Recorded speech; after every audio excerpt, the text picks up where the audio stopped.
3 दिसंबर 1984 में इंडिया के शहर भोपाल में मौजूद यूनियन कार्बाइड की फैक्ट्री से खारिज होने वाली जहरीली गैस से 15,000 लोग हलाक हो गए थे। इन 3 दिनों में भोपाल और इसके आसपास के इलाकों ने तबाही का बेहद खौफनाक मंजर देखा। 3,000 से ज्यादा लोगों की मौत पहले दिन ही हुई थी। फैक्ट्री इंतजामिया और इस वक्त की हुकूमत इस मामले को संभालने में बुरी तरह नाकाम हो गई थी, लेकिन रेलवे के कुछ फरिश्ता सिफ्त मुलाजमीन की वजह से हलाकतों में खातरखा कमी हुई और ये इन्हीं में से चंद लोगों की कहानी है। आइए जानते हैं आज की इस वीडियो में। नाज़रीन, वेब सीरीज में दिखाई गई कहानी के मुताबिक अमाद रियाज यूनियन कार्बाइड फैक्ट्री के करीब आबाद बस्ती का रहने वाला और साबिक मुलाजिम है, जो फैक्ट्री में हिफाजती इंतजामात न होने पर तहकीकाती सहाफ़ी कमावत की मदद करता है, क्योंकि इसका एक साथी इस वजह से पहले हलाक हो चुका था। अमाद, जिसने फैक्ट्री छोड़कर रेलवे में मुलाजमत अख्तियार की, स्टेशन मैनेजर इफ्तिखार सदीकी को आकर बताता है कि गैस लीक हुई है और वो मुसाफिरों को अपने कमरे में जमा करके इन्हें महफूज रखने की कोशिश करते हैं। दूसरी जानब सेंट्रल रेलवे के मैनेजर रति पांडे दौरे पर आते हैं तो इन्हें मालूम होता है कि भोपाल में गैस लीक हुई है और वो वजीर बराए रेल की पाबंदियों के बावजूद इमदादी सामान लेकर भोपाल जाते हैं। ये तमाम अफराद किस तरह मुतासरीन की मदद करते हैं और क्या कुछ हालात पेश आए हैं, ये देखने और सुनने से ही पता चलता है। अमाद रियाज रेलवे में लोको पायलट के तौर पर भर्ती होता है, जहां फर्जशनास स्टेशन मास्टर इफ्तिखार सदीकी इसके अच्छे काम से मुतासर है। इसी दौरान एक चोर बलवंत यादू भी भोपाल के रेलवे स्टेशन पर आ चुका है, जो स्टेशन मास्टर की तिजोरी लूटने का इरादा रखता है। दूसरी जानब फैक्ट्री के नातजर्बाकार मुलाजमीन हैं, जिनकी तरबियत पर कोई तवज्जो नहीं दी गई, जिसकी वजह से मामलात उनके हाथ से निकलते जा रहे हैं।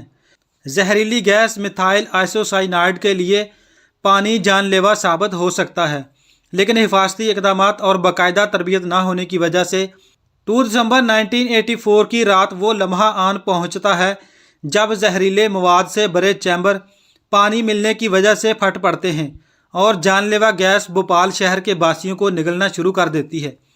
रात के तकरीबन 12 बज रहे थे, कड़ाके की सर्दी थी और लोग अपने अपने घरों में सोए हुए थे। देखते ही देखते ये इंतहाई जहरीली मिथाइल आइसोसाइनाइड गैस चारों तरफ फैल गई। बड़ी तादाद में लोग नींद से उठे ही नहीं, जो उठ सके उनके पास भाग कर जाने के लिए कोई जगह नहीं थी। किसी होलनाक फिल्म की तरह हज़ारों मर्द, खवातीन और बच्चे तकालीफ के आलम में अपने अपने घरों से चीखते हुए और रोते हुए भागने लगे। इन्हें खुद भी ये पता नहीं था कि वो किस तरफ बढ़ रहे हैं। हज़ारों अफराद तो सड़कों पर गिर कर ही ढेर हो गए। उस दिन 40 टन मिथाइल आइसोसाइनाइड गैस कारखाने से लीक हुई। 24 से 48 घंटों में 3,500 अमवात हुई। हॉस्पिटल में डॉक्टरों को भी कुछ सजाई नहीं दे रहा था कि जहरीली गैस के मुतासरीन का फौरी इलाज किस तरह किया जाए। इस गैस से हुई तबाही का मंजर इतना खौफनाक था कि इससे मुतासर लोगों की तादाद लाखों में थी। इन 3 दिनों में भोपाल और इसके आसपास के इलाकों ने तबाही का बेहद खौफनाक मंजर देखा।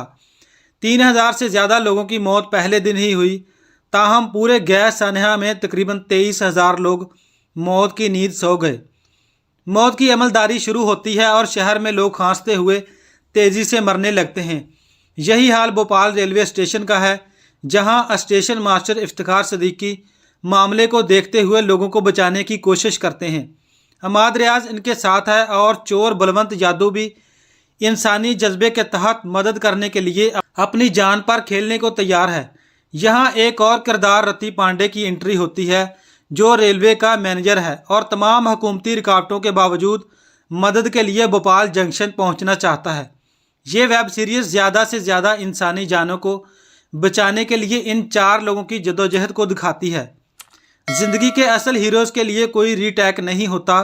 गुलाम दस्तगीर ने गैस सानहा के दौरान भोपाल रेलवे स्टेशन पर हज़ारों लोगों की जान बचाई थी।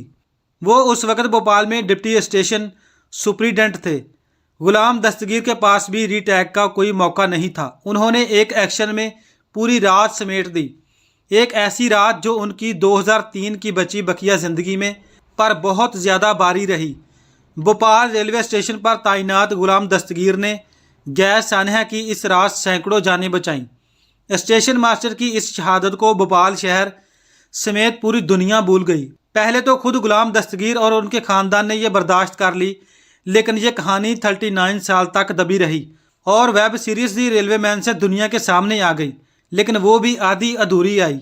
जिस हीरोज पर इस वेब सीरीज की कहानी लिखी गई है उसी के नाम को नज़रअंदाज कर दिया गया। आप गैस सानहा बोलेंगे तो भोपाल पहले आएगा। भोपाल गैस सानहा के रेलवे से जुड़े वाकया का जिक्र आएगा तो गुलाम दस्तगीर का नाम भी सामने आएगा।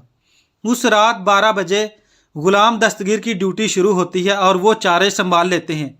चारे संभालने के बाद इसको शुरू करने का अमल था, कौन सी ट्रेन कहाँ है और कौन सी कहाँ जानी है। उन्होंने महसूस किया कि काफ़ी हंगामा आराई है, पूरे स्टेशन में कोहराम मच गया है। प्लेटफार्म नंबर 1 पर गैस लीक हुई है और वो जब गैस लीक हुई तो सानहा शुरू हो गया। सारी कहानी है सिर्फ एक रात की। वो ट्रेन जो गोरखपुर मुंबई एक्सप्रेस आ जाती है उसे किसी तरह बाहर निकालना था। कोई सिग्नल ऑपरेटर नहीं था। इसके ठहरने का वक्फा 25 मिनट था। गुलाम दस्तगीर इसको निकालना चाहते थे। लोग गैस के असरात से गिरने लगे थे। वो किसी तरह भागकर लोको पायलट के पास जाते हैं और इसे ट्रेन को आगे बढ़ाने के लिए बोलते हैं कि कुछ भी हो सकता है। फिर फौरी तौर पर उन्होंने अपने हाथ से अटेंट लेटर दिया कि लोग बड़े पैमाने पर मर रहे हैं। गुलाम दस्तगीर ने यह खत गार्ड को लिखकर दिया और फिर 5 मिनट के अंदर ट्रेन को रवाना होने के लिए आर्डर दिया। अगर ये ट्रेन 20 मिनट मजीद और रुकती तो सैकड़ों अफराद और मर जाते। गुलाम दस्तगीर ने सैकड़ों जानें बचाने के लिए प्रोटोकॉल तोड़कर ये जिम्मेदारी अपने सर ले ली। जो लोग इस हादसे में बच गए वो भी इस गैस के असरात से बच न सके। इस गैस का असर लोगों की आने वाली नस्लों में माजूरी की सूरत में देखा गया। अगर इंसानों का मजमूई रवैया आपस में एक दूसरे को इंसानियत के नाते ही सही अपना समझने की तरफ माइल हो जाए तो किसी तबाही की नौबत ही ना आए।